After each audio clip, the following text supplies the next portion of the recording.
Santet bikin lumpuh ya. Santet bikin lumpuh itu kebanyakan menggunakan racun ya. Racun yang tujuannya untuk melemahkan saraf bagian pergerakan seperti kaki, tangan, dan lain-lain. Itu kebanyakan cara kerjanya orang itu mengasih racun itu ke makanan dan minuman orang tertentu ya. Dan orang itu tidak sadar telah meminum atau memakan makanan yang sudah diracun. Akibatnya saraf-saraf dalam tubuhnya akan tidak berfungsi dengan baik, maka lumpuhlah orang tersebut.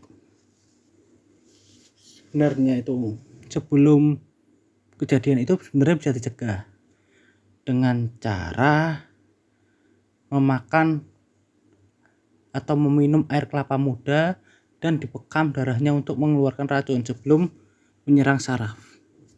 Tetapi kalau sudah terkena saraf, itu biasanya dikasih minuman herbal ya, kunyit atau minuman herbal yang untuk memperkuat aliran saraf ya kan, sama di terapi. Biasanya itu terapinya itu perlahan-lahan ya, dan untuk memperpulih saraf yang terkena racun itu biasanya perlahan-lahan menggunakan kunyit atau ramuan-ramuan yang diekstrak supaya memperkuat sel-sel saraf, tapi perlahan. Itu biasanya cepat sembuh karena racun merusak saraf itu cepat ya, sarafnya rusak. Mengobatinya pun perlahan-lahan. Seperti itulah. Kalau di daerah pedalaman Kalimantan itu ada obat khusus yang menangani itu sebenarnya. Tapi untuk menjaga tradisi dan leluhur mereka, saya tidak mau menyebutkan obat tradisionalnya itu karena leluhur mereka juga ada batasan-batasan lah untuk memberitahu ke masyarakat. Tapi kebanyakan bisa diterapi dengan terapi sendiri atau terapi seperti obat-obat tradisional lah, seperti kunyit, kencur, jahe untuk memperkuat sel-sel saraf yang mati terkena racun. Juga ada yang bukan karena racun tapi saraf kejepit ya.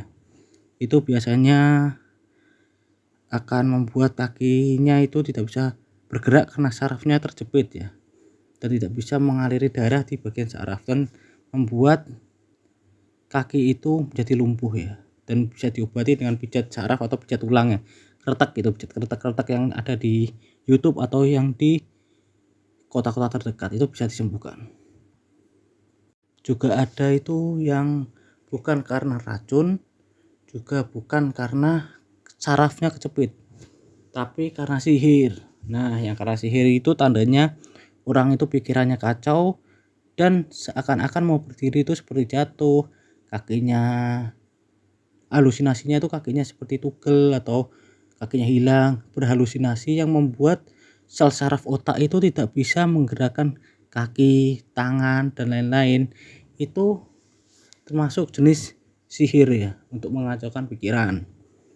Nah, cara mengobatinya itu pun dengan melawan sugesti tersebut dan berdoa kepada Yang Maha Kuasa. Seperti contohnya ruqyah.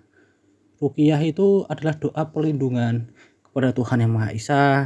Terus orang yang melakukan sihir pun diperingatkan dengan kebinasaan orang-orang terdahulu yang melakukan sihir dan kehidupan di alam akhirat yang sangat panjang. Karena mereka itu akan diperingati tentang kebesaran Tuhan dan azab yang mereka gunakan untuk mencelakakan orang lain dengan sihir. Itu bisa diperingati dengan ruqyah ya, tentang kebesaran Tuhan, terus azab orang yang melakukan sihir, sama nikmat orang yang baik. Dan itu adalah doa perlindungan untuk diri kita sendiri yang memohon kepada Tuhan Yang Maha Esa. Dan atau doa-doa lainnya lah untuk perlindungan untuk diri sendiri, dan diri sendiri itu melawan halusinasi atau sugesti yang seseorang mengirim sihir kepada orang tersebut. Kita harus lawan, karena yang bisa mengendalikan jiwanya diri sendiri adalah orang itu sendiri, bukan orang lain atau pelaku sihir tersebut. Itu cara mengobatinya, dan masing-masing daerah itu berbeda ya untuk mengobati kasus ini, karena masih banyak yang memiliki budaya dan tradisi yang berbeda-beda untuk sistem pengobatan yang ada, dan kita itu macam-macam perbedaan dan menjadi satu lah Indonesia Raya, bermacam-macam suku, budaya, dan perbedaan lainnya.